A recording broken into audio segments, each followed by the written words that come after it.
Hello everybody, welcome back to HardReset.Info channel. In today's video, I'll show you how to easily set a pin on your XIAOMI Smart Band 10.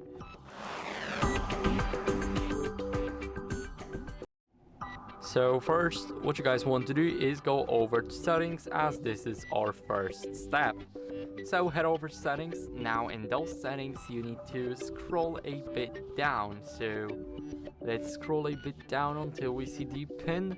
Now let's click the pin and click set pin.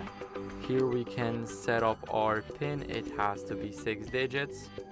Now we need to confirm it, and whenever we would like to turn on our band, then basically we would need to give the pin.